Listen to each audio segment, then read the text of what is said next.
एक जवान लड़की जो न जाने कितने समय से यहाँ पर अंटार्कटिक की इस बर्फ की सिल्ली पर खुद की मौत की दुआ मांग रही है। दूर दूर सिर्फ और सिर्फ या तो बर्फ है या फिर पानी है, पानी भी ऐसा कि जिंदा इंसान को मुर्दा बना दे। एमिली असल में यहाँ अपनी टीम के साथ एक प्रमोशनल वीडियो को शूट करने के लिए आई थी, लेकिन कब उसकी आंख लग गई और जब खुली तो उसके दोस्त जा चुके थे या फिर वो उनसे काफी दूर आ गई है। दोनों में से कुछ भी हो सकता है, लेकिन सच क्या है ये तो हमें आगे पता चलेगा।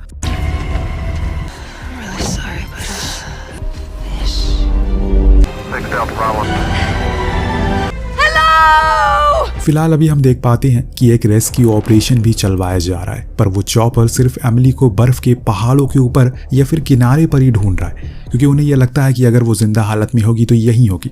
भला इसे आगे कहाँ ही जाएगी? अगर चली भी गई तो ठंडे पानी से कब का मारी गई होगी, और इस वजह से वो समुद्र में नहीं जा रहे हैं। वहां एमिली तो समुद्र में ही खुद की जान की भीख मांग रही है। ऊपर वाले से वो एक बर्फ के छोटे से टुकड़े पर खड़ी है जो उसकी जान भी बचा रहा है और नहीं भी। ऐसा इसलिए क्योंकि अगर वो उस दिन ग्लेशियर से नीचे नहीं गिरती तो हो सकता है कि वो टीम उसे कब का ढूंढ चुकी होती, लेकिन वो गिर गई, और गिरी भी तो एक प्लेट पे जो उसे तैराते तैराते इतनी दूर ले आई कि अब यहाँ से कोई करिश्मा ही होगा जो उसकी जान को कुछ और दिन मोहलत देगा। एमिली के लिए अब यहाँ से जितना भी समय आएगा या फिर जितने भी दिन वो बिताने वाली है वो आसान नहीं होने वाले हैं, क्योंकि उसे कुछ ऐसे फैसले लेने पड़ेंगे जो कि इंसान के लिए बेहद कठिन होते हैं, और उसके साथ साथ आपको कुछ अच्छी चीजें सीखने को मिलेंगी। हम उसके पास कुछ चीजें देखने को मिलते हैं जो उसके लिए उसके कठिन सफर का सहारा बनने वाली है। सबसे पहले तो उसने अपने बैग से वुलन कैप निकाली, उसे पहन लिया क्योंकि यहाँ ठंडी हवाएं चल रही है। इसके बाद वो अपने बैग से एक ड्राई फ्रूट का पैकेट निकालती है और उसमें से कुछ हिस्से को खा लेती है, लेकिन जब खाना खाया तो प्यास भी लगेगी, क्योंकि पेट भरेगा तो गला सूखेगा भी, इसीलिए उसने पानी भी पी लिया। पानी की किल्लत अब उसे महसूस होने लगी है, इसीलिए उसने एक जुगाड़ किया। उसके पास उसकी एक किताब है, या फिर यूं कहें कि उसकी जिंदगी की किताब है उसके पास। क्यों? क्योंकि उसके हर पन्ने में उसने अपने दर्द को कलम से उतारा है, और उसी के एक पन्ने को उसने फाड़ा। फिर जो उसके पास दूरबीन थी उसके लेंस को धूप की तरफ किया, जिससे वो पेपर में धुआं सुलगने लगा। इतने में उसे बोतल के कप में कुछ बर्फ इकट्ठा कर ली और उसी सुलगते हुए धुएं के ऊपर रख दी, जिससे वो पिघल कर पानी बन गया। फिर कुछ इस तरह से उसे अपनी प्यास को बुझाया। एक सबसे अनमोल चीज भी है उसके पास जो उसकी जान से भी अनमोल है, वो है एक बॉक्स जिसके अंदर उसकी छोटी बहन एमिली की राख है, जिसकी मौत तब हुई जब वो 7 साल की थी और एमिली 10 की। उसकी मौत के दिन उन्हें वादा किया था कि वो उसकी आखिरी राख को दुनिया की सबसे खूबसूरत और ऊंचाई जगह पर बिखेर देगी। इसीलिए वो यहाँ पर आई थी, अपनी टीम से दूर ग्लेशियर के पास। बर्फ, पानी और आसमान, ऐसा संगम तो बहुत ही कम जगह देखने को मिलता है, इसीलिए उसने यहीं पर उसे बिखेरने का मन बना लिया। लेकिन तभी उसका पैर फिसल गया और वो सीधा गिरी सिल्ली पर और बेहोश हो गई। और जब अब उसकी आंख खुली तो सिल्ली धीरे धीरे करके अपनी मंजिल से काफी दूर होती चली आई है। इतनी दूर आ गई है कि उसे कोई देख नहीं पा रहा है। तो कुछ इस तरह से एमिली इस सुंदर पर खतरनाक जगह पर फंस चुकी है। अब सवाल ये है कि कब तक वो संघर्ष कर पाएगी। एक समय तो आएगा जब उसे वो ड्राई फ्रूट का पैकेट खत्म हो जाएगा, तब वो क्या करेगी? खैर यही चीजें आगे देखेंगे। फिलहाल अभी आते हैं एमिली पर, जिसे उसे वहीं बर्फ के नीचे दबा अपना सेलफोन मिल जाता है, पर उसकी डिस्प्ले जा चुकी है। लेकिन हाँ, अभी थोड़ी बहुत नेटवर्क आ रहे हैं, पर वो किसी काम के नहीं है, क्योंकि वो किसी को कॉल नहीं कर सकती। अगर उसने वॉइस कंट्रोल ऑन किया होता तो हो सकता है कि वो किसी को कॉल कर पाती, पर वो भी उसने नहीं किया। यही छोटी छोटी चीजें हमें लाइफ की किसी न किसी मोड़ पर बहुत ज्यादा चोट देती है, जैसे कि उसे अभी ये चीज दे रही है। अब दिन की धूप ने ना तो उसका अच्छा साथ दिया, लेकिन रात के काले बादलों ने उसका जीना हराम कर दिया। तेज बर्फीले तूफान आ गए जो उसकी हर उम्मीद को तोड़ रहे, पर एमिली डटी रहती है। उसने अपने बैग से अपना टेंट निकाला, जैसे तैसे उस प्लेट पर फिक्स कर दिया, लेकिन हवा इतनी ज्यादा तेज थी उसका टेंट फट जाता है। लेकिन अभी भी वो उसके अंदर ब्लैंकेट लपेटी सोई चुपचाप बैठी थी। उस रात उस प्लेट का कुछ हिस्सा भी टूट चुका था, जिसे वो थोड़ा और छोटा हो गया, लेकिन अभी ठीक ठाक स्पेस है, इसीलिए एमिली को इस बात की ज्यादा चिंता नहीं है। अब अगले दिन हमने फिर से रेस्क्यू चॉपर को उड़ते हुए देखा, पर आज भी वो उसी ग्लेशियर के ऊपर देख रहा है जहाँ तो वो थी ही नहीं। ऊपर से उन्हें कल आए तूफान के बारे में पता चला, जिससे उन्हें ये कहीं ना कहीं लगने लगा है कि अगर वो जिंदा भी होगी तो वो तूफान में जरूर मारी गई होगी। लेकिन एमिली अभी भी जिंदा थी और उसका जज्बा भी।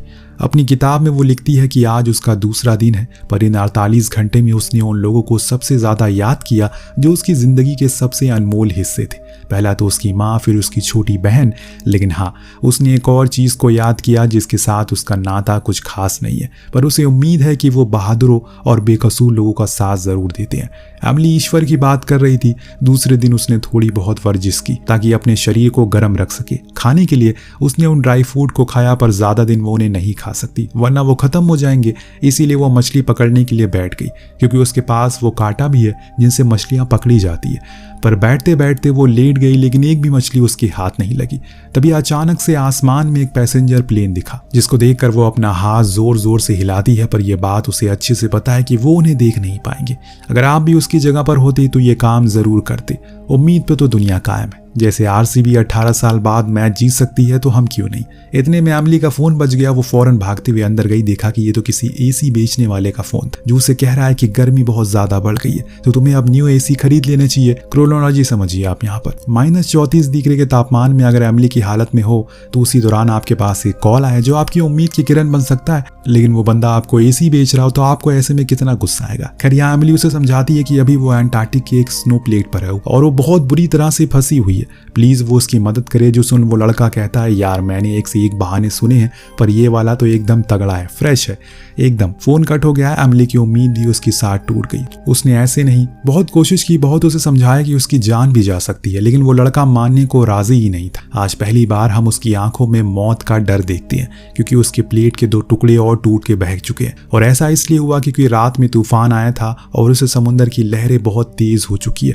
उसी के झटकों से उसकी प्लेट, जो उसकी जिंदगी की एक लकीर है, उसमें भी दरार आ चुकी है। एमिली वहीं बेचारी परेशान होकर बैठी गई। बैठे बैठे कब सुबह से रात हो गई उसे पता नहीं चला। आज की रात उसने उसी टेंट में गुजारी। उसे फटे हुए वही वाले जगह को सिल दिया, जिससे उसे आज की रात ज्यादा कोई परेशानी नहीं हुई। लेकिन हाँ, नीचे से एक आवाज बार बार आ रही है जो उसे बहुत ज्यादा डरा रही है, पर वो उस पर ज्यादा ध्यान नहीं देती। तीसरा दिन था। उसे यहाँ पर अभी तक कुछ भी ऐसी उम्मीद नहीं दिखी जिसे उसे पल भर के लिए खुशी मिल सके। रात में उसने अपने टेंट के बाहर अपनी टॉर्च भी काट दी ऑन करके, ताकि अगर वहां पर कोई गुजरे तो उसे देख सके, लेकिन कोई फायदा नजर नहीं आ रहा। पूरी रात उसके ख्यालों में सिर्फ उसकी छोटी बहन ही आ रही थी। उसने उसे कई सारे वादे किए थे जो अब उसे बिखरते हुए नजर आ रहे। लेकिन जैसे ही सुबह हुई, उसके सामने एक जहाज दिखा जो शायद कार्गो शिप था। उसने फौरन अपने मिरर निकाले और उसी की तरफ रोशनी करके सिग्नल देने की कोशिश करने लगी। उसकी ये तरकीब रंग लाई। कोई था इंसान जिसने उसे देख लिया। उसने उस शिप को उस तरफ मोड़ लिया और ये देख एमिली बहुत खुश हुई। पर वो फौरन अंदर आई और अपने बिखरे सामानों को पैक करना शुरू कर दिया, क्योंकि उसे अब अपने घर का रास्ता दिख रहा था। लेकिन दोस्तों, ये खुशी भी उसकी कुछ चंद लम्हों की थी। जब वो बाहर आई सामान को लेकर, तो वो शिप वहां जा चुका था, क्योंकि वो कभी वहां था ही नहीं। ये सिर्फ उसका एक वहम था और कुछ नहीं। जी हाँ, एमिली को भ्रम आने शुरू हो गए। ये निशानी है कमजोर थके हुए शरीर की। बस उम्मीद है कि ऐसे में कोई गलत निर्णय ना वो ले ले। अपनी इस हालत से वो इतना ज्यादा खफा हो चुकी है, उसने गुस्से के मारे वहां एक छोटी सी जंप लगाई, जिससे हुआ ये कि वो दरार पड़ी प्लेट टूट गई और फिर वही हुआ जिसका हमें सबसे ज्यादा डर था। एमिली उस ठंडे पानी की गहराई में जा समाई। जैसे जैसे वो नीचे जा रही है, उसे अपनी छोटी बहन की हर कही वो बातें याद आ रही है जो उसे डूबने से रोक रही है। आखिर उसने वादा भी तो किया है कि उसकी एशेस को बिखेरने का, तो उसके बिना वो कैसे मर सकती है। जैसे तैसे करके वो ऊपर आई, लेकिन पहले तो सिर्फ ठंड थी, लेकिन अब तो उसका पूरा शरीर पानी से भीग चुका है। ऐसे में उसके पास सिर्फ एक ही चारा है, जितनी जल्दी हो सके गीले कपड़ों को उतार कर फेंक दिया और खुद को उस गर्म ब्लैंकेट में लपेट ले। कांपती हुई एमिली ने ऐसा किया, पर उसकी हालत अब बेकार होती जा रही है। तभी उसे बाहर से कुछ आवाजें आई। जब वो टेंट के बाहर आई तो देखा कि उस तरफ एक छोटा सा पोलर बियर का बच्चा दिखा, जो असल में उसी की तरह सेम हालातों में था। एमिली ने इंसानियत दिखाई, उसकी तरफ कुछ ड्राई फूड फेंक दिए, जिससे वो खुश होकर खाने लग गया। लेकिन तभी उसे दूरबीन से देखा कि उसकी माँ उसकी तरफ आ रही है, तो वो फौरन टेंट में जाकर छुप गई। लेकिन दोस्तों, वो आ चुकी थी। उसने कई बार उसके टेंट पे हाथ पांव मारे और अंदर बैठी एमिली ने एक छू तक नहीं की। वो चुपचाप बैठी रही, क्योंकि उसे पता है कि अगर उसने हल्की सी भी हरकत की तो वो मर जाएगी। कुछ लम्हों के बाद जब उसे एहसास हो गया कि अब वो जा चुका है, तो उसने बाहर आकर देखा तो उसका वो स्नो प्लेट पहले से थोड़ा और छोटा हो चुका है। उसकी उम्मीद अब टूटी हुई नजर आ रही है। लेकिन तभी उसके ऊपर आसमान में नॉर्थर्न लाइट नजर आती है, नॉर्थर्न लाइन्स नजर आती है, जो देखने में बेहद ही खूबसूरत थी। इस नज़ारे को देखने के बाद वो खुद भी मंत्रमुग्ध हो जाती है। इसीलिए उसने अपना स्नो डाइविंग सूट पहना और वहीं पर परफॉर्म करने लगी। परफॉर्म करते करते उसने अपनी छोटी बहन की अस्थियों को वहीं बिखेर दिया। उसे एक आखिरी अलविदा कहा।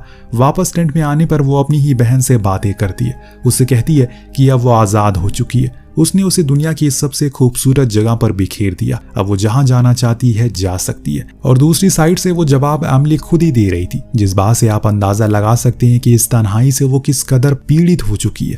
उसे अब खुद की ही आवाज को सुनने का मन कर रहा है, क्योंकि जब से वो यहाँ पर फंसी है सिर्फ ठंडी हवा को ही महसूस कर रही है। इतने में कुछ ऐसा हो जाता है जिसकी हमें बिल्कुल उम्मीद नहीं थी। हैरी का दोबारा कॉल आया, वही सेल्समैन जो एसी भेज रहा था। इस बारी वो एसी सेल करने के लिए कॉल नहीं करता, बल्कि वो उसे ये कहने वाला था कि वो अब इस जिंदगी से तंग आ गया। उसे उस काम से कोई इज्जत नहीं करता। हर कोई कस्टमर उसे गालियां देता है, लेकिन सिर्फ एक वही थी जिसने उसे सही से बात की। इसीलिए आखिरी बार वो उसे बात कर रहा है ताकि अपने आखिरी समय पर किसी को अपना हाले दिल बता सके। कितनी अजीब बात है, एक इंसान जो अपने कमरे में बैठे बैठे ही सुविधा होने के बावजूद भी खुद की जिंदगी की अहमियत को समझ नहीं रहा है। और एक ऐसा इंसान एमिली जो पिछले 5 दिन से सिर्फ यही प्रार्थना कर रही है किसी भी तरह करके कोई फरिश्ता आ जाए जो उसकी जान बचा ले। 2 मोड़ हैं जिंदगी के। अब हैरानी की बात यह है कि एमिली ने उसे ये बताने की कोशिश ही नहीं की कि वो किन हालातों से जूझ रही है, बल्कि वो तो हंस रही है। ऐसा इसलिए क्योंकि उसे बहुत ही सुकून मिल रहा है हैरी से बात कर। पिछले 5 दिन से उसने किसी दूसरे इंसान की आवाज तक नहीं सुनी। हैरी अपने बारे में काफी कुछ बताता है, कैसे बचपन में उसके मॉम डैड की मौत के बाद वो इन बड़ी सी दुनिया में अकेला पड़ गया। उसके बहुत से सपने थे, लेकिन अंत में जब उसकी जेब खाली होने लगी उसने सपनों को बेच दिया और उससे खरीदी एक ऐसी जॉब जिसमें उसे हर दिन न जाने कितने लोगों की गालियां सुननी पड़ती है, न जाने क्या क्या बोलते हैं अब, लेकिन अब वो खत्म हो चुका है। दरअसल एमिली बाहर की दुनिया में अच्छी खासी पॉपुलर है और ये चीज हैरी भी जानता है। इसीलिए वो कहता है कि तुम्हारा तो सही है, बड़े बड़े घर हैं, खूब सारे पैसे हैं, जिंदगी की कोई फिक्र नहीं है। लेकिन सच्चाई क्या है वो तो अभी एमिली जानती है। उसे भी अपनी कहानी बताई, कैसे एक दिन जब वो और उसकी छोटी बहन खेल रही थी, अचानक बारिश शुरू हो गई। उसकी बहन ने कहा कि हमें घर चलना चाहिए, लेकिन मेरा मन था रेस लगाने का, इसीलिए मैं भागने लगी। लेकिन मेरी बहन नहीं भाग रही थी, तो मैंने उसे वो कह दिया जिसका मलाल शायद मुझे मेरी मौत के बाद ही होगा। मैंने उसे कायर कहा, जो सुन वो भी भागने लगी और तभी वो हुआ जो करोड़ों में एक बार होता है। उसके ऊपर बिजली गिर गई जिससे वो वहीं मारी गई। उस दिन के बाद से मैं उसकी मौत का गिल्ट में घुट घुट कर जी रही हूँ। सब कुछ होकर भी मेरे पास कुछ नहीं है। बातें करते करते सुबह हो गई और अब तक वो हैरी को यकीन हो गया कि वो सच में बर्फ के बीच फंसी हुई है, क्योंकि उसने जब उसके दोस्तों की पोस्ट को देखा तो उसे यकीन हो गया। उसने एमिली को यह भी बताया कि सर्च ऑपरेशन रोक दिया गया है क्योंकि रेस्क्यू टीम को उसका रेड स्कार्फ मिला है, जिससे उन्हें यह लग रहा है कि वो मर चुकी है। ये सुनकर वो घबरा गई और हैरी से कहने लगी, जाओ जाकर सभी को बता दो कि मैं जिंदा हूँ, मुझे कुछ नहीं हुआ है। लेकिन इससे पहले कि वो कुछ बोल पाती अचानक किसी चीज की टक्कर उससे हो गई। दरअसल एक शिपिंग कंटेनर था जिसकी टक्कर से वो सबसे छोटे वाले प्लेट पर रह गई। उसे किसी भी तरह करके उसे दूसरे बड़े प्लेट पर जाना होगा, जिसके लिए उसने छलांग तो मारी, लेकिन अपने ही सामानों के ऊपर वो कूद गई, जिससे कि उसके स्केटिंग शूज उसके पेट में घुस जाती है। दर्द के मारे वो चिल्ला पड़ी, लेकिन यहाँ उसकी दर्द को देखने वाला कोई नहीं है। अब इसके बाद उसने कुछ मछलियां पकड़ने वाले कांटे से खुद के घाव को टाका लगाया, वहीं चुपचाप सो गई।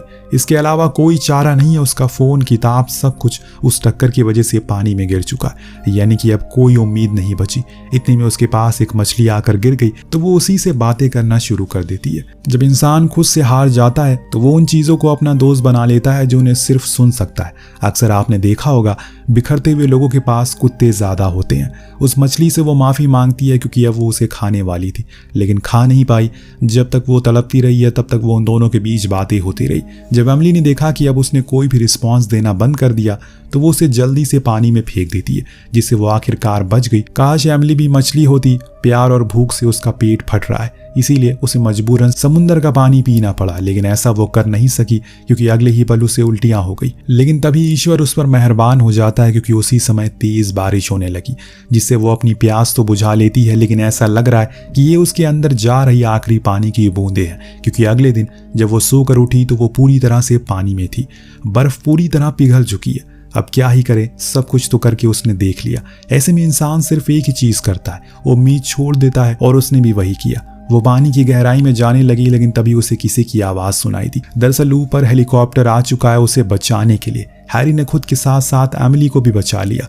उसे रेस्क्यू कर लिया जाता है और जब वो पूरी तरह से ठीक हो गई तो उसी जगह पर गई जहां उसकी बहन की मौत हुई थी। वहां उसे माफी मांगी और फिर फोन लगाया हैरी को, यानी कि अब वो दोनों मिलने वाले और दोनों की ही जिंदगी में उजाला आने वाला है। कभी कभी कुछ लोगों के साथ सिर्फ वक्त बिताने से सब कुछ अच्छा हो जाता है। आज इस लाइन को एमिली और हैरी ने सच साबित कर दिया। आपको कहानी कैसी लगी हमें कमेंट करके जरूर बताएगा। मिलते हैं अगली वीडियो में। Thank you so much watching. Peace out.